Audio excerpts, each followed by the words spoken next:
And welcome back, everybody. This is Movies and Beyond. I'm Callum. That's Kyle. Kyle, how the fuck we doing? I'm alright, mate. I got a free bottle of Pepsi. Right, well, Just enjoying. you said you got a free bottle of Pepsi, but then you'd proceed to hold up a mug that says "Save the Bees." But I got a free bottle of But he Pepsi. got a free bottle of Pepsi, mate, so we're all fucking happy about that, are we? Yeah. I tell you who else is fucking happy, mate. Margot fucking Robbie and Warner Brothers, because guess what? Barbie. No, I can't do that. I can't do that anymore. It's alright when we're playing COD, I can do it all night, but I need to get my serious head on. I'm probably going to be doing it all night. I've laced my shit with fucking gin. And he's drinking again. No worries. Kyle does have a serious alcohol problem, but that's why it's fun. You know, there's not more exciting than an alcoholic on the edge. You know, will he ruin his life or not? Woohoo! I mean, could be worse. It could be like, drugs or,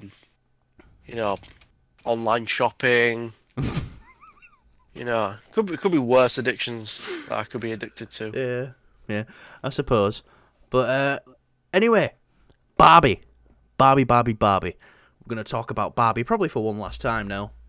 Until we get to end here and we're doing our best movies of the year list and Barbie's number one.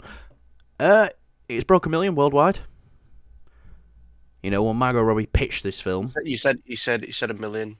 1 billion. It's broke 8 billion. Bill. A bill. Bill and Bully. Yes. Side with a Barbie. It has broke 1 billion worldwide. When Margot Robbie pitched it to Warner Brothers, she said, "Oh, this could be $1 billion film." I'm pretty sure she said that as a joke just to get it made, but fuck, it actually happened. So yeah, what do you think the reason is for the success of Barbie? I honestly think it's if I'm being real, people have got absolutely fuck all to do, and there's a Barbie film at cinema, so it's like, let's go fucking see it and dress in pink. People are just so fucking bored. Yeah. No, I'm joking. It's kind of to be expected. There was a lot of hype around it. I mean, even without Oppenheimer, I think there would still be a meme. Like, we live in an age where memes can literally make things real, and Yeah. internet can literally make things real. So when this became sort of like a big thing on the internet and there was all memes with Oppenheimer, it was just like, this movie's gonna make so much money. Well, Oppenheimer hasn't done too shabby as well. Coming off the back of this, Oppenheimer is now the highest-grossing World War II film. So that's just crossed over the 500,000, not 500, the 500 million mark. Yeah, you don't think that it's a World War II movie, but it is. It is. Yeah. Do you know what I mean? It's very like outside of the combat of it. It's kind of like Well, I think the most powerful thing they do in that film is not showing the bomb drop on Japan. Yeah. Because then you really do see it from Oppenheimer's perspective and how disconnected he was from it at that point. Yeah, and all the shits that's going through his mind. No, but it's like that. It's like that other film. It's like you don't realize it's obviously the whole premise is about fighting the Nazis and stuff. But what's that film? It's got Benedict Cumberbatch in it. Imitation Game. That's it. That's great as well. That is great as well. That is fantastic. Yeah, I love that film. Did you know? Fun fact: he is actually on the plastic £50 notes we have now. Yeah. That's the real guy who cracked the Nazi code. Yeah, pretty cool. Sad story that happened to. I think we're both having a bad hair day. Look at mine. Yeah, you look. Mate, beautiful. don't do that, mate. You're gonna look like a fucking mate. Don't you look like an offender of the sexual variety? I mean, what other variety is there? Well, yeah, fair enough. So yeah, I think maybe we'd see Barbie bottom out at about 750 if it didn't come out around the same time as Oppenheimer. Nah, I think it still would have cracked 1 billion. You really think that? I really think that, yeah. I don't see. Yeah, it's had legs over the past couple of weeks now, but so has Oppenheimer. These films have both had legs. Barbie in its third weekend made 50 million, which is just 5 million short of The Flash's opening weekend. That's fucked. I don't think it would have made 1 billion. You really think? I really think so, yeah. Maybe. I right. I'll be a bit more generous. I still think it would have made 900 million. I don't think it hits a billion worldwide without that big boost and that big opening weekend. And it being a great film as well. We got to also give some love to filmmakers here and the actors. So but you gotta think like this film was trending even before like the whole Oppenheimer thing. Like obviously it was trending. The big part of it was Oppenheimer and Barbie, but it was still like fucking Barbie, and it's like well, Claire Pink. It's got Ryan Gosling in it. I think the big push happened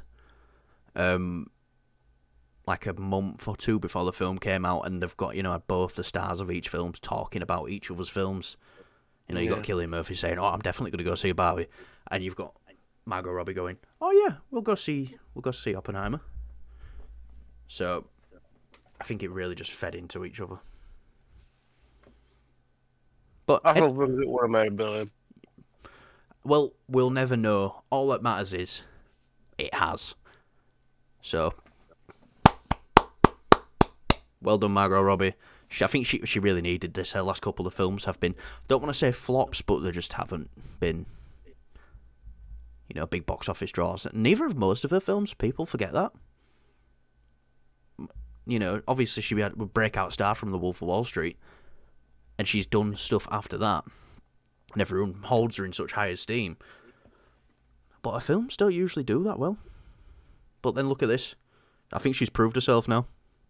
I like with Tom Holland, isn't it? Like, there's not really been anything that's that big or that successful. I mean, like, outside of Spider-Man, literally nothing I can really think of.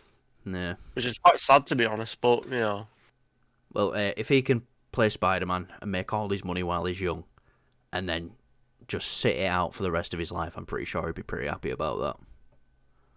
Mm-hmm. So, anyway, speaking of Tom Holland, thanks for the segue, Kyle. God, you set me up so good sometimes. Spider-Man 4? Lotus. Not Spider-Man Lotus. Oh. Not Spider-Man Lotus. Spider-Man 4. Read some interesting details about the villains and who else might be appearing in the film. Maybe, maybe not. There's one that I didn't hear in this report, which is kind of upsetting, but kind of makes sense for him to be in the film. Obviously, you probably know who I'm talking about. But, yeah. This film's going to have 4 villains, apparently. Just give us a Sinister Six already. What's 2 more? We never enough had that last movie. It We was didn't, so though. close. No, we didn't, but we technically kind of... Because there were 6 villains shown in that movie. You had Venom in the post-credit scene. So he's a 6, but I get what you're saying. We do need a proper Sinister Six film. I think they're going to build to that, though. Yeah, they should do. Well, I mean, they kind of did start building on it with that, Matt Gargan post-credit scene in Homecoming. Well. So, the 4 villains in this film. Okay. Kingpin. Apparently this is going to be a somewhat sort of sequel to Hawkeye and Daredevil. So yeah, Kingpin is going to be a villain. Scorpion is going to be a villain. So bringing Matt Gargan back, I think it's about time. From the end of that first film, I'm not mistaken. I think like Kingpin does hire Matt Gargan, or gets Matt Gargan to. And this is building off what Vincent D'Onofrio was saying a couple of months ago. He says, "Oh, I'm going to get my hands on that little fucker." When he was talking about Tom Holland. So. Is that what he said? Yeah. Oh, sweet. Yeah, he says, "I'm going to get my hands on that little fucker." Hell yeah. I love Vincent D'Onofrio, especially on Twitter. He's pretty funny on Twitter. One you'll probably like a lot. Mr. Negative. Mm-hmm. Is also being eyed to be one of the villains in this. And Craven. Do you think this is going to be Aaron Taylor-Johnson's Craven? Or do you think they're going to cast again? I think it depends on how well this movie does. The Craven. Because if it does bad, then probably not. But here's the thing, though: if you're doing that, that's like Craven's Last Hunt, which means if I'm not mistaken, it's kind of been like they're gonna have the black suit in it, which I didn't think we'd probably wouldn't get till maybe like after or I say, during the events of Secret Wars. well, this film is probably going to come out between Kang Dynasty and uh, Secret Okay, that's Wars. fine then. So yeah. Now, out of this list, who do you think would be the main villain in the film? You know, we've got Kingpin, Scorpion, Mr. Negative, Craven. If they want to do something new,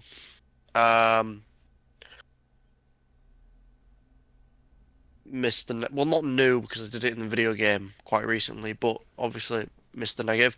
But I'll say this though, I feel like Kingpin will be a side story, like a bit, Yeah, I something think like that, I or think he'll be Kingpin. the guy in the background, and then McGargan will be the main guy Yeah, we see him fight. I think So, Kingpin is going to be pulling all the strings, especially when it comes to New York City. You know, it's just we didn't hear anything about Daredevil in this report, and I think it only makes sense to have him in this film. well, we probably will do. I mean, it's just probably just keep him as a surprise. You know what I mean? Like that works. I think this film makes not maybe as much as Spider-Man, No Way Home, but I bet it gets close if you advertise this as a Spider-Man Daredevil film.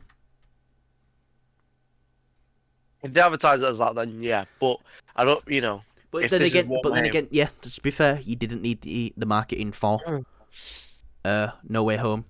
It was the speculation and the talking about it for Yeah, but a when they year. released, but that's because we had the confirmation of these said villains that were going to appear. So it's like there's room for the speculation, Well, and here's Daredevil's villain. So yeah. So unless we see something concrete, that's until it's concrete basically. Then we'll start getting the crazy hype and speculation. but yeah, no. But I don't think you give me an answer to this. Do you think it'll be, if they are to recast Craven, like, even if Craven does well, I don't think they're going to use Aaron Taylor Johnson No. because this film's going to need to be shooting before that even comes out in cinema now. Well, they're doing fucking Rhino in their version, so it's like, well, I don't know.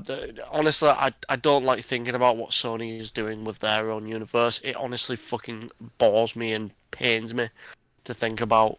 And it's annoying that they've still got their fucking hands on Spider-Man and they don't know we don't know what they're doing Spider-Verse. with it. Well, yeah, I know, but I mean, like, Yeah, Kyle, turn me down just a little.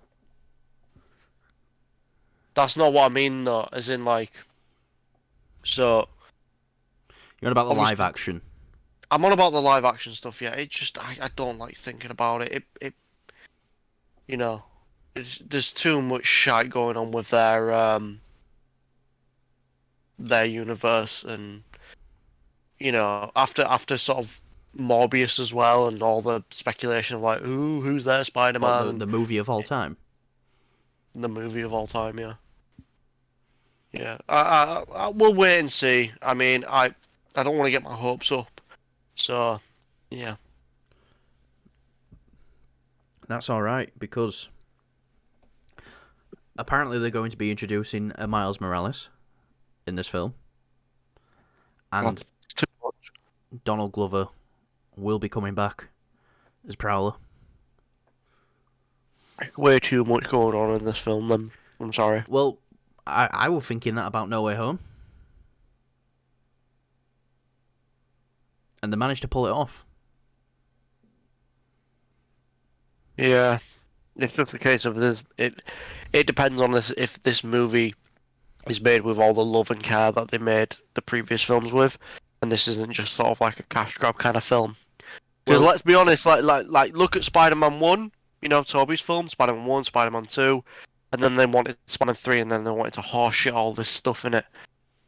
So it's not worked well in the past more times than it has actually worked. So, I'm still on the side of like this could end up being pretty not good. well, I I think that's hope it is. yeah. I think that's good that we both like stay in that mindset, and it's nice to be pleasantly surprised. Yeah. all the time, because what was it? It's five villains in No Way Home. We've got the J. Jonah Jameson subplot. We've got the Doctor Strange subplot. We've got the MJ and Ned trying to get to college plot. We've got all that stuff. We've got the Aunt May stuff, and then we've got an addition of 2 other Spider-Men. So that made it work. Yeah. Here's the thing as well. It's like from what it's sounding like, this next film is going to bring it back down to street level, which I'm really glad about. Like Homecoming did. But yeah, so me that's one personally, thing I'm happy about. Me personally, introduce Miles at the end, like have him cast and introduce him at the end, but not give him powers. This film needs to be a Spider-Man Daredevil team up. Yeah, of course I'm saying that Daredevil's my favourite. So it's between him and Captain America. Steve Rogers, Captain America, for my favourite Marvel character. Of course I'm going to say that, but I think you'd agree that this film, with these villains, would probably be best served as Daredevil and Spider-Man, or Spider-Man and Daredevil. Yeah, I agree. It'd be something different and something fresh. Same with No Way Home. It was something different, something fresh. I'm glad that they're doing new things with the Spider-Man in this universe and they're not copy and pasting it. Obviously, there's an exception for No Way Home. They brought back characters that were already established. Yeah. Whereas, like, obviously in the Amazing Spider-Man films, they made a new Green Goblin. But with this, it feels like they're kind of straying into a new path. They didn't do Vulture in the older films. They didn't do, obviously it was teased, but they didn't do Vulture. They didn't do Mysterio. They did loads of cool shit with Doctor Strange and that in the third film. So, this film having all these other elements in it, Scorpion, Kingpin, it's not been done before. So let's fucking do it. Let's go for it. Yeah. No, I think if going off No Way Home, then my expectations are kind of high. But I will always temper them before going into cinema. But, Kyle, our favourite man in the world right now, Tom Cruise. I don't know. He's all right, I guess. I like him. Emily Blunt's been doing interviews lately, so I don't know what's going on with this SAG strike, because some people are doing interviews, some people aren't. Some people are getting contracts signed. A big part of it is people are saying, well, the agents aren't striking, so that's how we can get contracts done. So, all right, fair enough. That makes sense to me. But the script is done for Edge of tomorrow. Have you seen the first one? Yeah. What do you think of it? What's your opinion on it? I liked it. Yeah. I thought nice little surprise. Yeah, I thought it was a fun action film that I wasn't. I'm not sure be. I'm not sure about a sequel though. To be honest, it's like what are they going to do with it? I think maybe if we was going to get a sequel, it should have been when this first film came out, 2014. Nah, I don't think. I think it's just a nice little, not little, but it's just a nice solo film that you can just kind of go in, shut your mind off, have a great sci-fi time. Yeah, I suppose. I liked it. If they've got a script and they can make it work, then yeah. If not, then we've still got the original. But Emily Blunt's... Sorry, just to interrupt. You know the film that they did on Amazon with Chris Pratt? The aliens and they go into the future or something like that. That's a film that I'd like to see a sequel to. I'd like to explore that universe a bit more.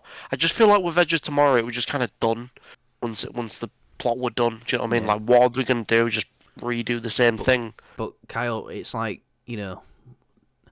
getting the X-Men to X-Men free. They only wanted to do it so they could use the free claws as the logo for it. They need to make Edge of tomorrow. It's a missed marketing opportunity. That's the only reason why they called it Edge of Tomorrow, because it was called Live, Die, Repeat, and then they changed the name to Edge of Tomorrow for the next one. This just gets me thinking of those old street dance movies. You remember Step Up on that? And they did a Step Up film, the sequel to it, Step Up to the Streets. Like, oh my god, I just remember seeing that. I was like, that's pretty cool. That's some cool, that's some cool marketing right there. Did Ryan Reynolds do that? Yeah, unfortunately he didn't. But yeah. He didn't. So you don't want a sequel then? I'm happy with not having a sequel, I but think I'm also fuck it. I'm on a bit of a Tom Cruise sort of train ride. I don't know. He's yeah. fucking. I'm enjoying the shit he's doing lately. So fuck it, yeah. Let's go for a bit more sci-fi with Tom Cruise. I'm up for Yeah, no, that. Emily Blunt says, how many more Mission Impossible films does he need? Another Top Gun can wait. We need to do this. She says she's ready to shoot as soon as Tom Yeah. Cruise is. Hell yeah. Obviously, when the strikes are done. So if this does actually happen, I think it's Christopher McQuarrie who wrote the first one. I think he might be right in the second one. I'm pretty sure he did one of the... I'm pretty sure, in fact, he's directed most of the Mission Impossible films now, the later ones. Yeah. So that's always good. He might actually return to direct. So, yeah, I'm excited if this actually happens. But one last topic, Kyle. Obviously, we got the Snyder Cut in 2021. The Ayer Cut for the original Suicide Squad. David Ayer's had an interview with James Gunn, or a meeting, and he's come out of that and he said James Gunn's told him there might be a place for the Ayer Cut in the future. I'm going to say this right now. I don't know what you could do to this film to make it better, because a lot of the stuff with Zack Snyder's Justice League that got changed was changed after the fact and after he had shot stuff, and it was little dialogue changes here and there. The way David Ayer talks about the Ayer Cut is, they'd just be shooting a new film entirely if he was to do it. So I just don't know how they would do this. They don't need it. We don't need it. We don't need We this. don't need it. I'm sorry. The film is like, we've got a good film. We've got the sequel, the Suicide Squad. So, and I've heard like people who don't like the second film like the first one. I really don't understand why. You mean people with mental disabilities? Can't say that. But no, what I can't say is anyways, if you enjoyed the first film, cool, fine, whatever. I just realistically think that the second film is critically actually better, and I enjoy that film more. But obviously, if you enjoy the first one, well, no, that's cool. That's fine. Obviously, going off what I've said, I'm just taking piss a bit there. That I think the thing all film fans love is that film is subjective. One film could really speak to one person, and yeah, but you're wrong about the Suicide Squad. You're fucking wrong. But yeah, no, I just see this being hard to do, because even Zack Snyder had to reshoot stuff for his Suicide Squad, and he had he'd give him an extra $70 million for that. I don't see this making money anywhere. I just don't see how it's possible, because if you have heard David Ayer speak about it, it is a completely different film. But not like, it's not like a Justice League, it's a completely different film where it's like, these little changes here and there actually make this film that was very poor into something that's, this is pretty fucking good actually. Yeah, it's 4 hours, and a better film, a better storyteller could have told that story in a shorter amount of time. But if you're giving Zack Snyder the platform to work with as much time as he needs, then yeah, he can tell that story in 4 hours. And overall, that 4-hour package is pretty good. Didn't feel like 4 hours though. Exactly, it didn't. Yeah. But I don't see this working. Yeah, there's outcry for it, but there was all the outcry for the Snyder fans. It's like, oh yeah, we need the Snyder Cut. Where was you when this film came out? Yeah, it did well on HBO Max, but guess what? That's not going to make fucking Warner Brothers any money. Barely any. They did limited release in the cinema for it. If they wanted that film to make more money, they should have put it in more theaters, but I doubt it would have made that much money anyway, because it's 4 hours long.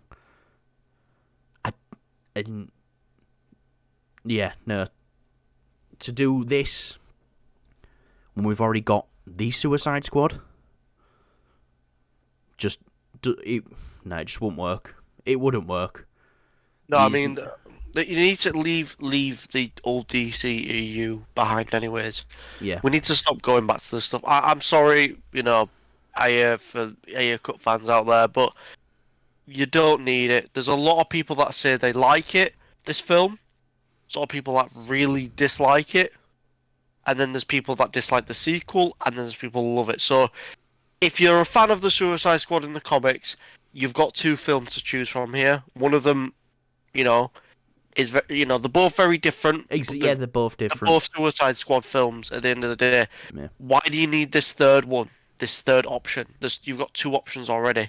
You've got the more wacky and more, I'm going to say a little bit more comic accurate. And then you've got the darker, more edgier one, which, let's say the Snyder era one. the Snyder era version, yeah. So, I mean, at the end of the day, you've got two options here. And from what I've heard, anyways, people like the first, and then people don't like the first. People don't like, people like either or. Do you know what I mean? Yeah. So, why do you need this third version of, a different version of the Suicide Squad that wasn't critically great?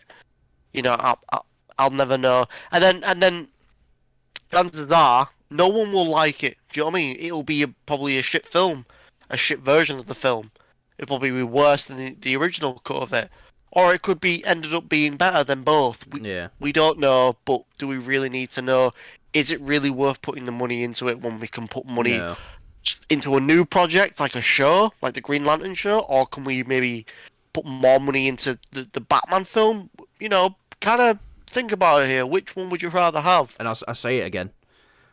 The stuff, the David Ayer cut, he was, a lot of the stuff he shot, he was Warner Brothers stepped in before he even started shooting and said, no, you're not doing this, you're not doing this, you're not doing this.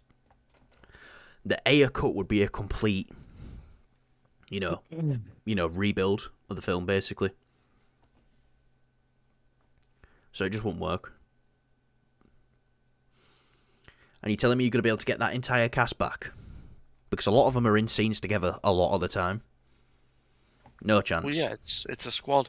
I mean, Will Smith ain't got much going on these days, but, I mean, would they bring him back, though? I mean, they'd fucking recast him, or just replace the character of Deadshot with someone else. Bloodspot. Still, though. I mean, he's better than Deadshot, to be honest. I think Deadshot's cool, don't get me wrong, but Bloodspot is just so much cooler. Yeah. Still, one of the funniest things in that film that they couldn't commit to was when Rick Flag smashes the detonator for the neck bombs and says, you're all free to go, and Captain Boomerang just legs it out the door while he's he grabs his drink and he's like... Yeah, and just runs out. But then they made him come back. If they just committed to that joke, it would have been fucking hilarious. Do you know what? The more and more I think about it, I'm like, do you know what? The more funnier it gets, because it's like, I don't know, just like replaying that scene in my head. It's like, all these characters that they've built up, they've kind of like shown like a backstory for Captain Boomerang and stuff like that. It's a bold thing to do, kind of, but it's still, it's like when they did the scene in the Suicide Squad where they showed, the squad, and they showed all these characters and all these famous people and stuff playing these characters, and they all just get fucking killed off. That's, that would have been just a nice moment. Obviously Captain Boomerang is fucking awesome. I love his portrayal in both movies. He's like the only good thing in the first film. I'm sorry, and Rick Flag, actually. I'll take that back. Rick Flag's pretty, and Margot Robbie as Harley Quinn. Yeah, like I said, I don't hate the first film. I just don't. I can't go in and watch it again. When you've got a superior version like the second one. Which, like I said, fair enough if you really like the first film. I'm not gonna, say you're wrong. Well, yeah, you are wrong. But critically, the newer film, I just like it more. Yeah. That's just how it goes. And this is someone who was excited for the film, for Suicide Squad. I was so excited. I was so hyped for it. I couldn't wait. I was thinking this is going to be... Yeah, I was thinking this is going to be kind of dark and edgy. It's going to be something a bit different, a bit have a bit more dark comedy in the DC universe, and it was going to be something different. It was going to be focused on villains instead. So I was all for this, and then I just remember coming out of the film thinking, I am so bored. This just didn't want. This killed all my hype. Yeah. Anyway, that'll do us for today. I think Kyle's got one more thing he wants to speak about, though. Oh yeah, Spider-Man Lotus had its fucking premiere. How the fuck did that film get a premiere in a theater? Like, I thought that just wasn't coming out because he was a big-time racist. No, so apparently it's the director and the guy who plays Peter Parker Spider-Man. So he was, their chats were leaked and apparently like super racist. But I've seen like this video. Is that a character in the film? What? Super racist. It should have been. Because that would have been some great marketing. Nah, but yeah, this film had a premiere, and all like from what I've seen, some of the cast were in it. Because I've not kept up to date with it. It's just kind of been on my socials, and some of the cast was there, and I remember seeing. I think it's a clip of when they're doing like the title screen bit. It's not. It's like, do you know how like in Avengers Endgame you see like all their names pop up and then their character and stuff. It's kind of that what they did. And so when it appeared for, I think it was the main guy who was playing Spider-Man, everyone got like claps and cheers and stuff, and then the main guy who's playing Spider-Man were like, woo! That was it. So it is quite sad because the director did seem really passionate, but I mean, it is kind of fucked up what he did. And same with the actor as well. I don't really know much about the actor. I've kind of seen more about the director, to be honest. I thought the actor and the director were the same person. Like, he were directing and acting in it. No. Right. Yeah. I did. I can't lie. I looked into it a little bit, and I watched. There was a video I think he did where it was like an apology video. Your typical, I fucked up YouTuber shit. I've made it continuous. Severe lapse of my judgment.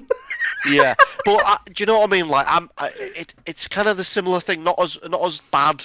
I mean, obviously, this is a very much smaller film, but you look at something like The Flash, and obviously the main guy who's playing The Flash, he's done some pretty fucked up things outside of the movie. Yeah. And it's like you still kind of want to support the movie because because of the directors, because of Sasha Kaye, Michael Keaton, and stuff like that. Yeah.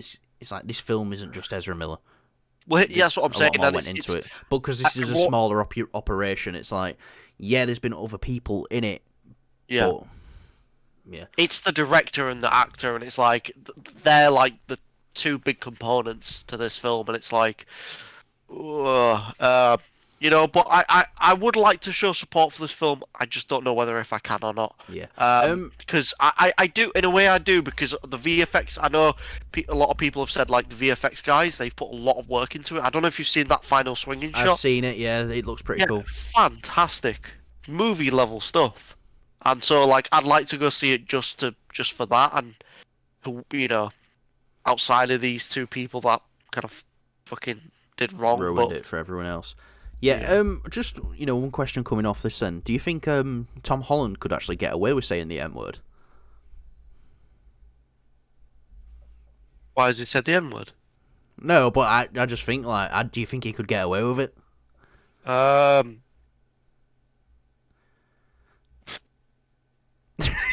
actually thinking about it? Probably. Do you know what? Right, it'd be fucking hilarious because like, he'd go and say it, and then like it's like that episode of Family Guy where Peter goes to say it to someone, and then he comes back and he's like hailed as like he's like they really respected me for it. They respected me for it. You can just imagine Tom Holland for that because of just like everyone loves Tom Holland, so. Yeah, and I think everyone would not love Tom Holland if he did say that. No, no, absolutely not. But I mean, you can't say, no matter what context you say it as, you shouldn't really be saying stuff I like that. love that you've given me a serious answer for this. Something I just said as a joke. You actually. Yeah. And he's back to saving the bees. But that'll do us for today. This has been Movies and Beyond. That's Kyle. I'm Callum. Like, subscribe, share, leave a comment. Let us know. Do you think Tom Holland is allowed to say the N-word or not? Oh my God, Maybe. no. No, he isn't. Right. And Kyle is the judge, jury, and executioner on that topic. So, yeah. Anyway, I hope you've enjoyed today's video. I certainly have. I've enjoyed talking about all the fun things like Barbie Best Film of the Year, cracking $1 billion, Spider-Man 4, the Best Film of the Year, and Edge of Tomorrow, the Best Film of the Year, and the Ayer cut, which is possibly going to be a movie of all time, Best Film of the Year. So, yeah. Anything I'm up for it. I'm up for it. I'll watch it. Fuck it. I'll watch it. Just don't dump a load of money into this when you could put some into something better. Well, I think that's the other way they can do it, is dumping a load of money into it. Because it's a completely different film. But, anyway, see you all later.